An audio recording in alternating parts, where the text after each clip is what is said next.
Oi, oitavo ano, tudo bem com vocês? Que saudade que eu estava de vocês. Eu tô aqui hoje só para complementar algumas coisinhas sobre a aula e falar sobre a transição das dinastias durante as revoluções inglesas do século XVII, tá? Bom, primeiro eu quero especificar sobre a Revolução Gloriosa, que é o tema da última aula, né, que eu postei até uma atividade sobre isso. E qual foi o contexto? Então a gente vai contextualizar sobre essa revolução. Então ela teve como principal fator a Revolução Puritana, que colocou o Oliver Cromwell no poder, né, e a sua república. E a partir do Oliver Cromwell, do governo dele, a gente tem então a volta da dinastia Stuart no poder, que é quando novamente a monarquia é instaurada na Inglaterra, mas dessa vez monarquia parlamentarista. Bom, então lá na Revolução Puritana, o que houve, né? Eu vou falar um pouquinho antes para vocês então. Quando Elizabeth I governava na dinastia Tudor, ela se dava muito bem com o parlamento. O parlamento era composta por dois grupos, que era o grupo da Câmara dos Comuns, deixa eu pegar minha colinha, Câmara dos Comuns, e a Câmara dos Nobres. Então, olha só, na Câmara dos Comuns era composta pela gentry e pelos burgueses.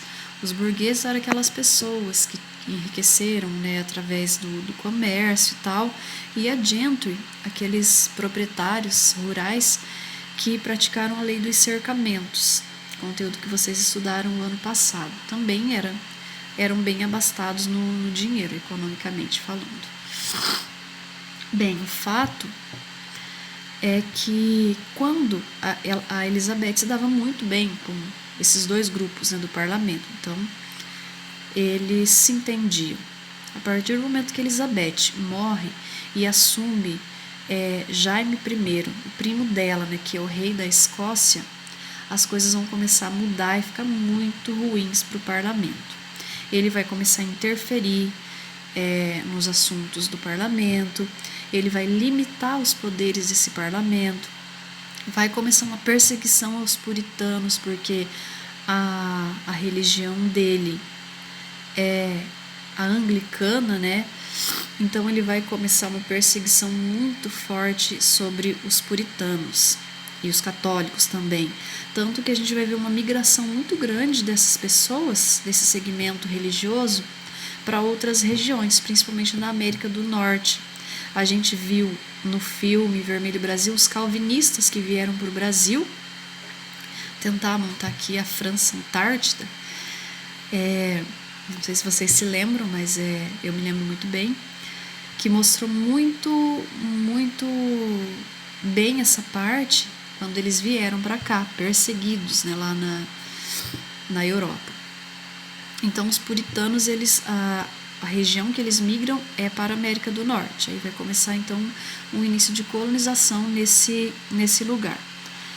Quando Jaime morre, assume, então, Carlos I, que é seu filho, sucessor do trono. Então ele assume o trono e ele também vai dar continuidade a essa política de perseguição ao parlamento também, né? Ele restringe totalmente, o parlamento está totalmente descontente com ele. Bem, o fato é que ele é também anglicano da Escócia, e ele vai tentar levar esse anglicanismo para a Escócia, tentar colocar como uma religião oficial, e lá a maior parte das pessoas são católicas. Vai dar um atrito muito grande nesse momento. Então, nesse momento, entra em cena Oliver Cromwell e seu exército, os cabeças redondas, né, conhecido como cabeças redondas, por causa do corte de cabelo e o capacete que eles usavam, a armadura, não. Eles usavam uma roupa assim, era o exército novo, né, conhecido como exército novo, mas era mais por causa do corte de cabelo mesmo. Então, esse exército, ele consegue vencer. essa guerra ela durou de 1642 até 1649, a Revolução Puritana, ok? Então, quando Oliver Cromwell ele corta a garganta do rei, ergue a garganta do rei, aquele sangue jorrando e pingando para tudo quanto é lado, ele diz, olha, aqui está a cabeça de um traidor, e esse cara, ele não tem poder divino coisa nenhuma, vejam como o sangue dele é igual ao nosso, ele é um ser como outro qualquer. Então ele é como se ele desmistificasse a figura do rei, e a partir desse momento então ele implanta uma república que dura até sua morte, pouco tempo. E quando Oliver Cromwell morre, volta então a dinastia Stuart, que quando Jaime I assumiu, né, depois da morte de Elizabeth, ele deu início à dinastia Stuart. A partir do momento que Oliver Cromwell morre, essa dinastia Stuart ela volta ao poder, primeiro com Carlos II. Percebam, Carlos I foi morto por Oliver Cromwell. Assume então Carlos II. Carlos II assume o poder e ele continua lenha no parlamento. Todo mundo descontente com ele lá no parlamento. Depois que ele morre, assume Jaime II.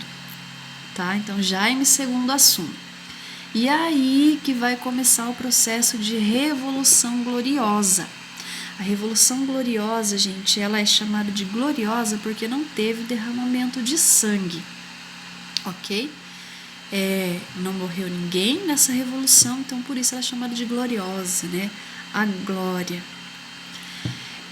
Bom, Jaime II, então, ele assume o trono da Inglaterra.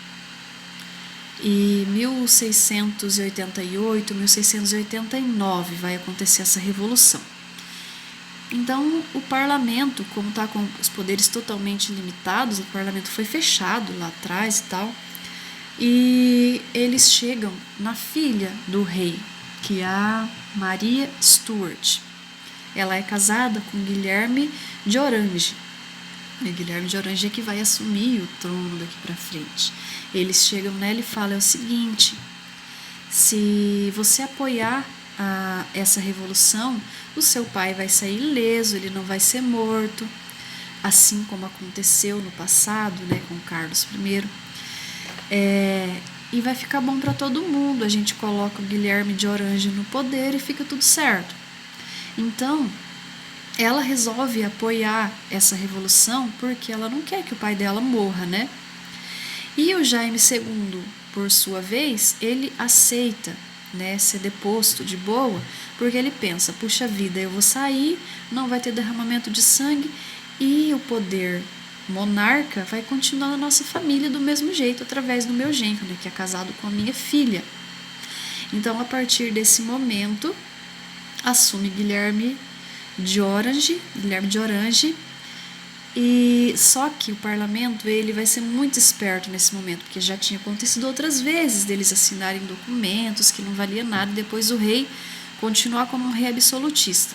Então ele faz com que o Guilherme de Orange assine um documento chamado Bill of Rights. A Bill of Rights. Então nesse documento os poderes são passados para o parlamento. Nesse momento a Inglaterra então tem como forma de governo a monarquia parlamentarista. A figura do rei nesse momento, ela vai ser apenas simbólica. Quem vai tomar as decisões de fato é o parlamento. Uma coisa que eu esqueci de falar para vocês, muito importante, dentro do governo de Oliver Cromwell, quando ele assume o poder, ele coloca, gente, os atos de navegação. Esses atos de navegação vão ser muito importantes para que a Inglaterra, né, a grande, se torne a toda poderosa dos mares. Então ele coloca várias leis, né, de compra e venda de produtos exclusivamente ingleses, onde a Inglaterra vai ter um poder econômico e aquisitivo muito grande nesse poder. Isso vai impulsionar eles à Revolução Industrial. Nesse momento, então, da monarquia parlamentar, quando acontece essa revolução gloriosa, eles já estão com um passo à frente dos outros países. E eles começam então a sua revolução, mas agora vai ser uma revolução industrial, então ela vai ser a toda poderosa. Eu espero ter esclarecido algumas coisas para vocês. Se precisarem, pode me mandar algumas perguntas. Um beijo, fiquem com Deus, se cuidem.